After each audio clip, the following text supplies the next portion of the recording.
nak belanja, biar kita betul-betul belanja bang. Okey, assalamualaikum sahabat. Jadi hari ni memang nak terang pasal video bang. Hok mang kabur harga basikal 850 dengan 1003 tu. Mesin ni memang nak terang. Bagi mang kabur untuk yang ni harga 850. Dia pakai berit biasa lah, kabel biasa je. Macam ni pula pakai berit minyak. Puak pun pakai minyak sahabat dah. Kita nak bagi setiga. Jadi kalau sahabat beli antara dua ni, salah satu lah kita bagi pula. Basikal saiz 20 inci ni.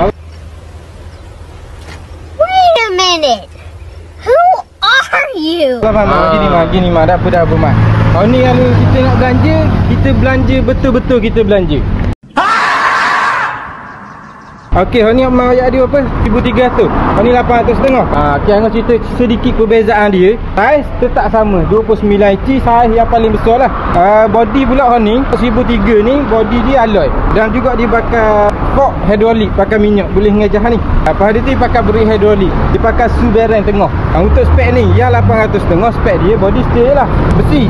Lepas pada tu fork dia fork biasa je. Brake mechanical, kabel sahaja. Jadi gini mak, kalau nak belanja ni, kita biar betul-betul belanja. Tak apa.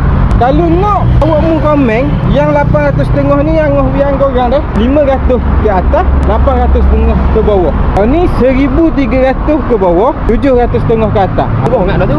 Biar mang. Nak belanja kita betul-betul belanja bang. Jadi mu komen hok mana tu korang hok harga tu kena dengan harga dolar murah. Kita bagi pula betul.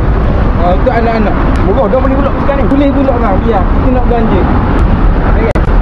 Tak apa, saya awak komen lah di korang komen tu. Saya awak tengah harga dah. Mana tepat tu, saya awak ambil sutir dapat pula sutir. Saya awak dah. Dulu lancar.